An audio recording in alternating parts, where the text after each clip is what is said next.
bisa kita lihat rangkaian 8 bit CPU-nya menggunakan Logisim. Jadi pertama-tama itu di sini ada terdiri beberapa komponen gitu ya. Di sini ada PC, ada IR, ada control unit, ada RAM, ada MAR, ada ALU, ada GPR gitu. Pertama itu dimulai dari PC atau program counter. Nah, sini kita bisa lihat rangkaian PC-nya. Di sini adalah fungsi dari program counter itu sendiri menyimpan alamat instruksi yang akan dijalankan. Jadi ketika sinyal IP aktif enable, nilai dari PC akan dikeluarkan ke bus gitu. Di sini kita bisa lihat ada adder ya di sini. Nah, di sini adder itu increment plus 1.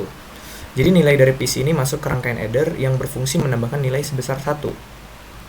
Penambahan ini digunakan agar CPU itu dapat berpindah ke alamat instruksi berikutnya secara otomatis. Nah, hasil adder ini kembali ke PC. Jadi hasil dari penjumlahan ini kemudian dimasukkan kembali ke PC melalui register sehingga PC itu diperbarui dengan alamat baru. Ini disebut increment PC. Nah, di sini ada register flip-flop D. Bagian ini menyimpan nilai PC. Jadi nilai baru dari adder akan disimpan pada saat sinyal clocknya nanti aktif. Gitu ya. Nah, saat sinyal clocknya aktif, di sini ada gerbang OR. Jadi output dari register juga masuk ke gerbang logika OR yang digunakan untuk mendeteksi kondisi tertentu, misalnya nilai tertentu tercapai gitu. Nah, kemudian ada juga inverter dan kontrol. Ini sinyal ini kemudian dibalik itu menggunakan inverter untuk menghasilkan sinyal kontrol yang sesuai dengan kondisi rangkaiannya. Nah, setelah PC tadi mengeluarkan alamat sebesar 5 bit gitu ya, dia nanti akan masuk ke RAM melalui PC RAM, dan RAM tadi akan ngirim instruksi 24 bit ke IR. Di sini bisa kita lihat ada rangkaian IR atau instruction register gitu. Nah, setelah instruksi tadi sudah disimpan, sudah ditangkap gitu dari RAM. Jadi fungsi IR di sini adalah menyimpan instruksi dari RAM gitu dan memisahkan nanti. Instruksinya itu menjadi opcode atau perintah atau address atau data. Jadi IR di sini berfungsi sebagai penerjemah awal sebelum nanti masuk ke control unit. Nah, apa yang terjadi pada rangkaian IR? Sini kita buka terlebih dahulu. Nah, di rangkaian IR ini ada 0000 di sini. Ini adalah data instruksi dari RAM tadi, 8 bit atau bagian dari 24 bit. Dan kemudian masuk ke register nanti, flip-flop gitu. Jadi fungsinya itu adalah menyimpan instruksi sementara dan update saat sinyal enable-nya aktif. Di sini ada EI ya. Ini sinyal enable. Nah, aktif. Dan di sini dia udah ngasih instruksi. Instruksinya itu nggak langsung berubah, tapi ditahan dulu di sini gitu. Nah, di sini kemudian ada splitter. Yang ketiga itu pembagi bit. Bagian bercabang ini yang banyak. Jadi instruksinya itu dipecah. Yang seperti saya bilang tadi, dipecah menjadi bit-bit opcode dan bit-bit address gitu. Jadi intinya di sini CPU-nya itu biar nggak baca instruksi sebagai satu angka utuh aja. Di sini juga ada logic decoder, ada gerbang AND dan gerbang NOT gitu ya. Jadi ini inti dari instruction registernya tadi. Jadi setiap kombinasi bitnya itu dicek pakai gerbang AND dan NOT atau sebagai inverter gitu. Jadi fungsinya di deteksi itu apa? Jadi sebagai instruksi, apakah instruksinya ini add, apakah instruksinya ini sub, ya, dan lain-lain. Jadi di sini disebut decoding opcode. Nah, kemudian di sini ada gerbang OR. Jadi hasil decoding tadi itu akan digabung beberapa kondisinya itu. Jadi sinyal kontrol tertentu. Sinilah gunanya gerbang OR. Kemudian outputnya itu di sini ada output ya. Di sini akan dikirimkan ke control unit. Ada tulisan sini to con gitu ya. Ini output akhir dari instruction register, yaitu berupa sinyal hasil decode gitu, dan nantinya akan dikirim ke control unit.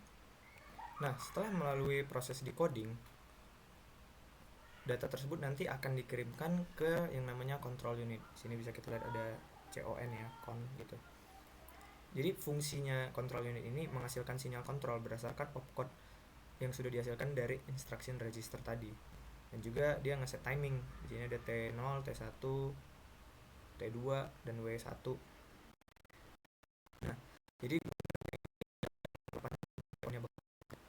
intinya control unit ini sistem logika kombinasi yang mengatur seluruh CPU gitu. Nah, di sini kita akan masuk ke struktur rangkaiannya. Oke, kita buka rangkaiannya. Nah, misalnya di sini ada timing ya. T0, T1, T2 dan W1, W2 gitu.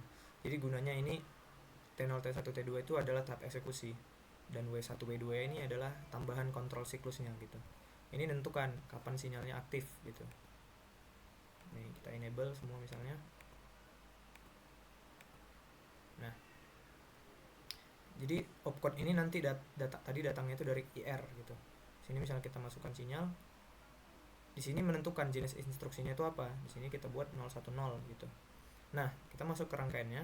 Di sini ada banyak inverter, ada gerbang logika NOT di sini kan. Jadi gunanya itu apa? Itu adalah membalik sinyal dari 0 ke 1 atau 1 ke 0. Jadi digunakan untuk membuat kombinasi logika. Misalnya butuh kondisi opcode-nya sama dengan 0, maka kita pakai NOT, gerbang NOT di sini gitu. Nah, di sini ada juga gerbang N.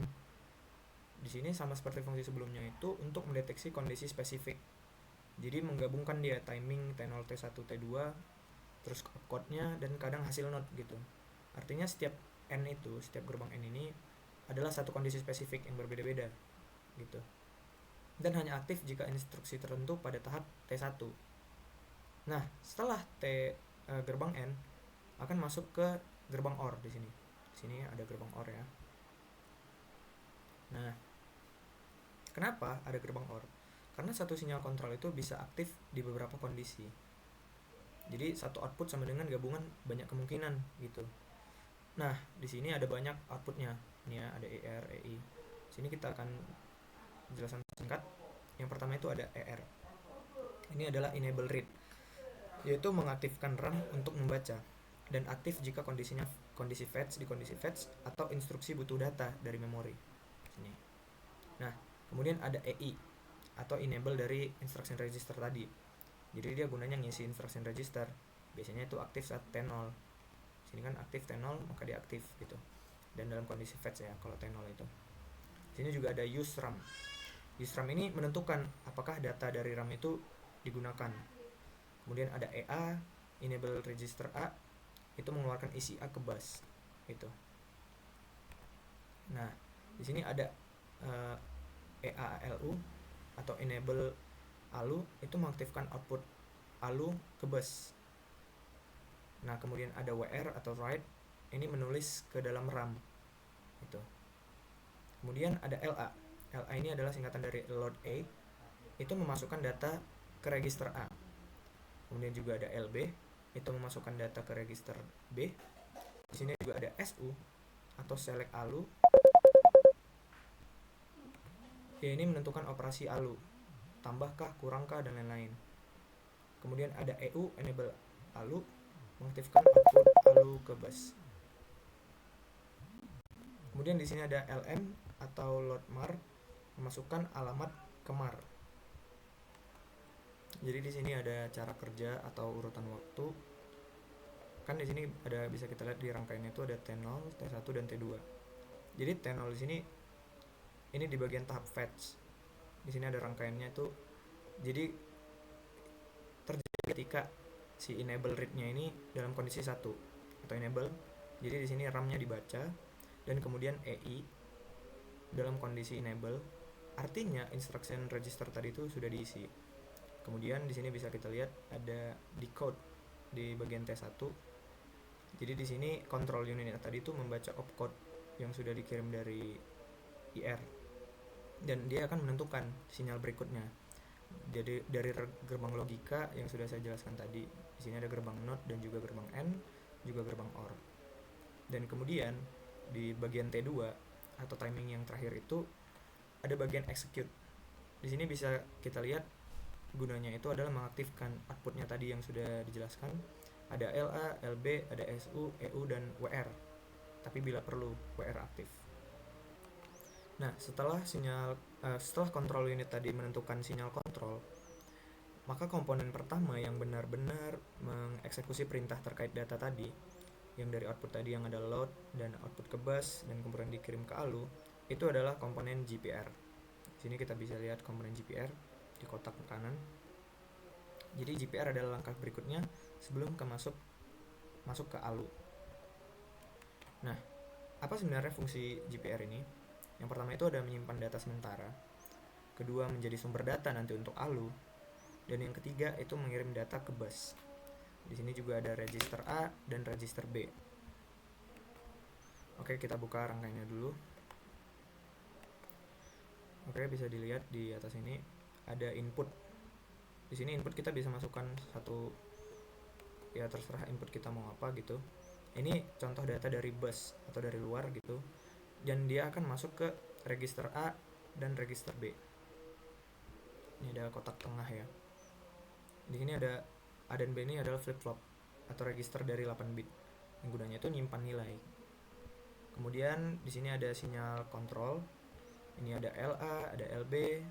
LA itu artinya load ke A dan LB itu load ke B. Kemudian ada EA, itu ada enable A ke bus, dan yang CLK ini yang sudah kita tahu itu adalah clock. Kemudian di sini ada output ke bus, ada di sini auto bus gitu ya. Jadi data dari A ini bisa dikirim ke bus. Tapi terjadi kalau hanya EA-nya sama dengan 1. Oke, di sini kita akan bahas cara kerjanya atau logika normal. Yang pertama itu load data ke register. Jadi kalau di sini LA-nya enable seperti sebelumnya dan clock-nya aktif, di sini bisa kita lihat kondisi 1 enable, maka data dari input itu akan masuk ke register A. Di sini bisa kita lihat ada register A ya. Sama juga untuk B. Tapi karena di sini B nggak hidup atau nggak sama dengan 1, maka dia nggak masuk ke register.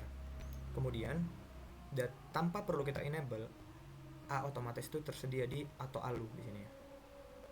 Atau kalau misalnya B udah tersedia gitu ya, dia akan masuk ke B to ALU.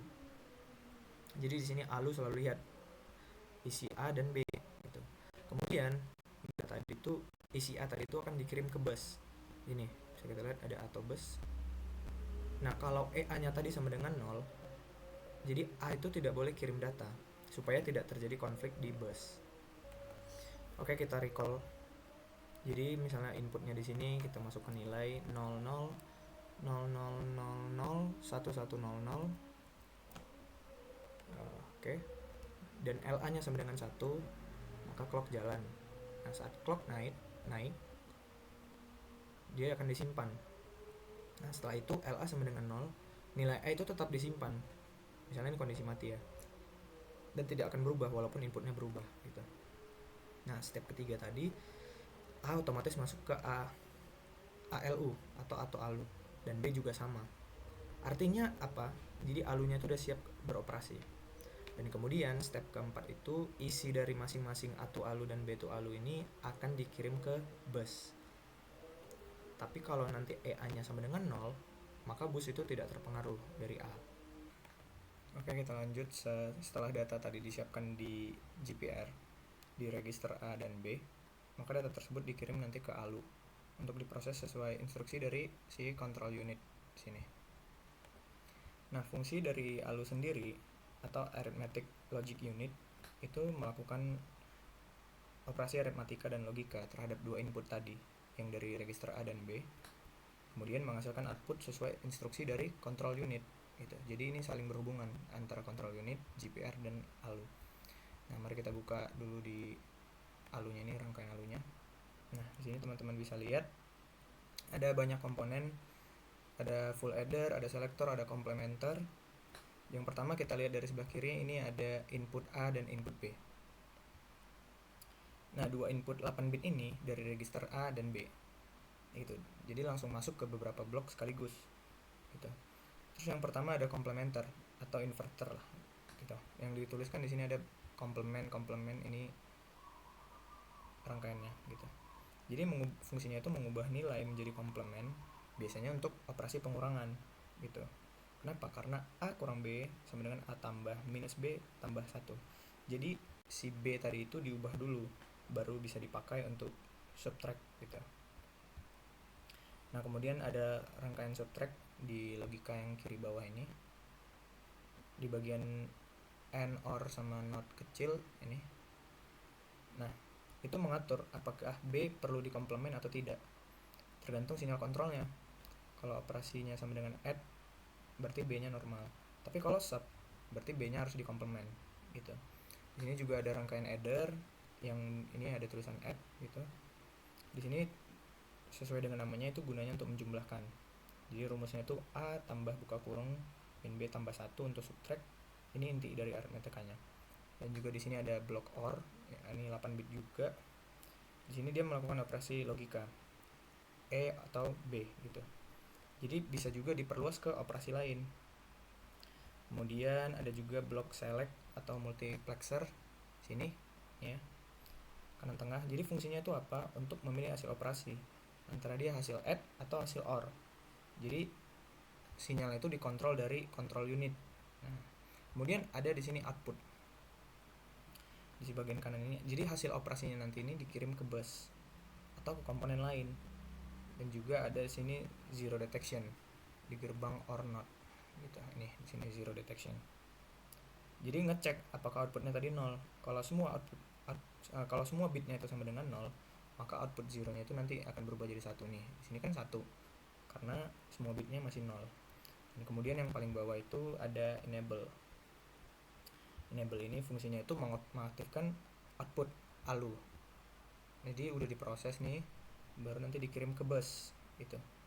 Jadi kalau misalnya di sini dia disable atau sama dengan 0, maka ALU-nya itu tadi tidak dapat mengirim data.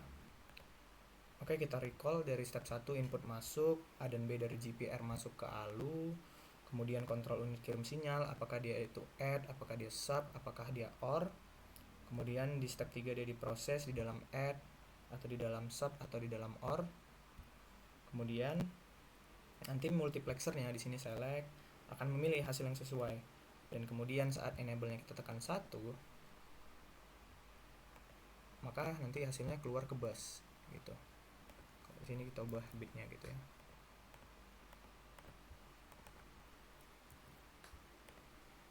Nah, karena di sini semua bitnya sama dengan 0, maka di sini zero detection-nya menjadi 1 gitu. Karena nggak ada flag zero, yang semua flag zero itu tidak aktif. Oke, setelah kita mengetahui cara kerja umum dari arithmetic logic unit, di sini ada pertanyaan kenapa di dalam arithmetic logic unit itu ada banyak bagian gitu ya. Karena arithmetic logic unit itu harus bisa penambahan, pengurangan, terus ada juga harus ada AND, ada OR, dan lain-lain. Jadi satu rangkaian ini nggak bisa melakukan semua operasi sekaligus, jadi harus dibuat modular atau dibagi-bagi. Nah, kita bedah satu-satu mulai dari rangkaian pertama yaitu 1 bit full adder. Di sini digunakan untuk menjumlahkan A tambah B dan C input. Di sini outputnya berupa S atau sum atau hasil penjumlahan, dan juga C out atau carry ke bit berikutnya gitu. Nah, bagian rangkaiannya itu yang pertama ada input, yaitu input A dan B, ini bit pertama, bit kedua, dan C in ini adalah carry dari bit sebelumnya. Kemudian ada bagian sum, terdiri dari SOR di sini ya, A, terus ada lambang SOR B, terus SOR kedua itu hasil dari SOR dengan C input. Maka rumusnya itu nanti A tambah B tambah CIN gitu. Nah, terus bagian carry yang bawah yang ada AND gate ini itu terdiri A dengan kali B, kemudian CIN dikali buka kurung A tambah B. Maka OR gate di sini fungsinya adalah untuk menggabungkan. Maka rumus dari C out itu sama buka kurung A kali B tutup kurung tambah buka kurung CIN dikali A tambah B gitu. Nah, di sini kita kerjakan dulu gimana proses kerja dari rangkaian ini. Jika A sama dengan 1 dan kita buat di sini B sama dengan 0 dan C in sama dengan 0, maka hasil penjumlahan itu adalah 1 dan C out-nya 0. Nah, jika contoh kedua, kita buat di sini inputnya A sama dengan 1, B sama dengan 1, dan C in kita buat 0 di sini ya. Gini. Maka hasil penjumlahannya itu adalah S sama dengan 0 dan C out sama dengan 1. karena 1 tambah 1 sama dengan 10, 1 0 gitu, karena biner. Nah, di contoh ketiga kita buat semua kondisinya itu enable 1. Maka yang terjadi adalah S hasil penjumlahan sama dengan 1 dan C out itu sama dengan 1. Karena 1 tambah 1 tambah 1 jadinya 11 biner gitu.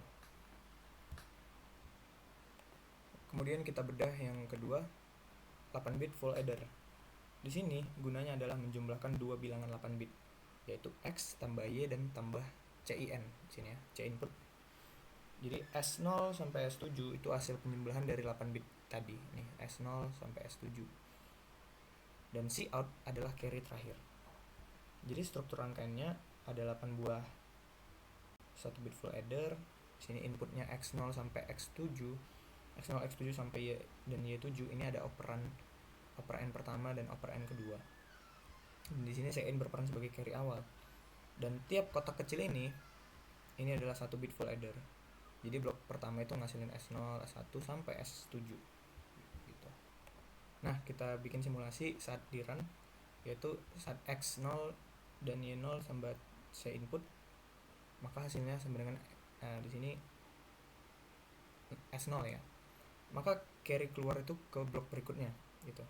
Dan X1 tambah Y1 di sini itu keluar dari blok sebelum ditambah carry sebelumnya, yaitu yang S0 tadi. Maka hasilnya sama dengan S1 ini. Nah, hasilnya ini nanti dioper lagi sampai ke S7 itu, sampai ke carry terakhir. Kemudian kita lanjut di 1 bit selector atau bisa disebut dengan multiplexer MUX 2 to 1. Ini kelihatan sederhana, tapi fungsinya sebenarnya itu memilih satu dari dua input, A atau B gitu, dan berdasarkan sinyal kontrol si selectnya. Jadi input pertama itu A, input kedua itu B, dan select itu ada sinyal pemilih. Di sini not get di sini ini sebagai menghasilkan select, terus ada tanda not gitu ya. Dan di sini ada gerbang logika N itu untuk memproses tadi dari input A dan B. Kemudian ada gerbang OR. Jadi hasil akhirnya nanti A dikali select not ditambah B dikali select. Nah, cara kerjanya saat run, jika select sama dengan 0, maka resultnya tuh sama dengan A. Misalnya kita buat A aktif ya. Nah, maka hasilnya itu adalah A1 gitu. Nah, jika select sama dengan 1 kita buat, maka resultnya adalah B gitu. Oke, kita lanjut ke 8 bit selector. Jadi fungsi utamanya ini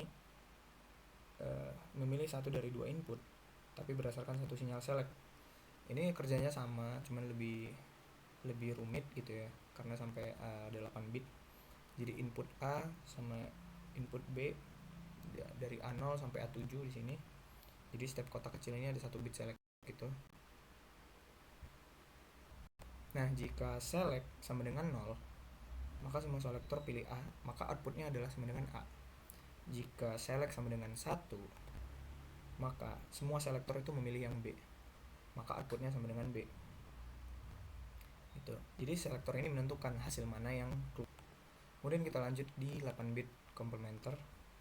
Di sini bukan sekedar not biasa, tapi rangkaiannya berfungsi untuk mengubah bilangan 8 bit menjadi komplement. Biasanya 2S komplement gitu ya. A kurang B sama dengan A tambah buka kurung minus B tambah 1. Di sini struktur rangkaiannya ada input, di kiri ini ada 8 bit data 1 2 3 4 5 6 7 8. Dan tiap bit itu masuk ke rangkaian. Di sini ada inverter, ada SOR. Jadi di sini fungsinya tuh membalik bit jika diperlukan. Di sini juga ada rangkaian carry, itu menambah bitnya dibalik. Ini yang bikin dua komplement gitu. Dan kemudian ada ripple structure atau berantai, dia mirip dengan full adder. Jadi dia carry-nya merambat dari bit bawah ke atas. Tapi tiap bit itu tergantung dari carry sebelumnya. Dan di sini ada outputnya juga hasil komplement dari 8 bit ini. Nah, di sini saat input masuk 1 0 0 0 1 0 1, maka di sini akan dibalik dan kemudian ditambah 1. Maka hasilnya keluar sebagai bilangan negatif 2S komplement gitu. Jadi rangkaian ini digunakan saat kita mau menggunakan operasi subtract atau pengurangan. Nah, kemudian yang terakhir dari arithmetic logic unit ini ada 8 bit OR. Kita buka. Nah, di sini yang penting ini rangkaian ini melakukan operasi logika output A or B, sesimpel itu. Tapi untuk setiap bit 0 sampai 7 gitu. Di sini ada input yang di kiri tiap baris ini A0 sampai A7 dan B0 sampai B7. Dan tiap barisnya itu dapat satu OR gate. Jadi OR pertama itu ini ada A0 B0, A1 B1 sampai A7 B7. Di sini juga outputnya itu jadi 8 bit S0 sampai dengan S7. Jadi cara kerjaan ini sama dengan aturan OR. Jadi misalnya di sini OR 0 OR 0 maka hasilnya 0. 0 OR 1 maka hasilnya 1. 1 OR 0 sama dengan 1 dan 1 OR 1 misalnya kita buat di sini maka hasilnya 1. Sama sesimpel kerja gerbang logika. Nanti hasilnya ini akan masuk ke selektor dan selektor pilih apakah hasil ini dipakai. Oke, tadi itu penjelasan mengenai arithmetic logic unit. Setelah arithmetic logic unit menghasilkan hasil operasi dari beberapa rangkaian, hasil tersebut akan dikirim ke bus melalui sinyal enable dari EU. Supaya dapat disimpan kembali ke register, di sini GPR, atau disimpan ke memori atau output gitu ya. Nah, bus itu di bagian ini, garis hitam tebal yang berada horizontal di tengah gitu. Jadi bus ini menghubungkan, itu cukup panjang, dan menghubungkan antara instruction register, terus kemudian menghubungkan ke control unit, terus ngehubungin ke GPR, terus ngehubungin ke ALU, dan kemudian ngehubungin ke RAM. Nah, setelah itu dari bus itu kemana? Nah, jawabannya adalah tergantung kondisi. Dan bus itu perlu kita garis bawahi itu bukan satu arah. Jadi bisa saja dari bus ke GPR kalau misalnya LA dan LB-nya aktif. Dan data dari bus itu masuk kembali ke register A dan B. Atau bisa juga dari bus ke ALU lewat register indirect, bus isi register dulu baru masuk ke ALU gitu. Atau bisa juga dari bus ke RAM. Kalau write, di sini write aktif. Dan artinya datanya ditulis ke memori. Atau yang terakhir bisa bus ke output atau display yang di sini buat nampilin hasil akhirnya. Nah, bagian yang terakhir yang akan kita bahas yaitu adalah clock demo. Di sini ada clock demo. Apa gunanya clock demo di sini? Yaitu gunanya untuk mengatur waktu atau timing seluruh kerja CPU tadi. Tanpa clock demo, semua komponen itu bisa aktif bersamaan, dan bayangin pasti datanya akan kacau dan tidak ada urutan. Jadi intinya itu CPU kita itu butuh ritme. Nah, bagian rangkaiannya itu yang pertama ada input clock. Sini input clock. Sumber sinyal detak atau pulse, dia bisa manual atau otomatis. Dan di sini ada MUX atau kita bilang sebagai selektor. Nah, selektor ini memilih sumber clock, apakah dia internal atau eksternal. Jadi kita bisa pilih pakai clock bawaan atau input sendiri. Nah, di sini clock generator yang kotak clock ini menghasilkan sinyal berikutnya. Apakah dia T0, T1, T2, W1 atau W2. Dan di sini dia akan mengeluarkan output timing. Jadi T0, T1 dan T2 itu adalah siklus utama. Sedangkan W1 dan W2 ini adalah kontrol tambahan. Jadi cara kerjanya saat clock naik kita ngaktifin T0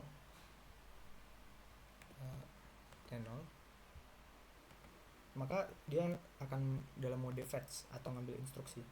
Dan jika dalam T1 dia akan decode, dan seperti yang sudah kita bahas tadi, jika dia T2 berarti dia dalam mode execute, dan dia akan mengalami looping kembali ke T0 dan terus berulang.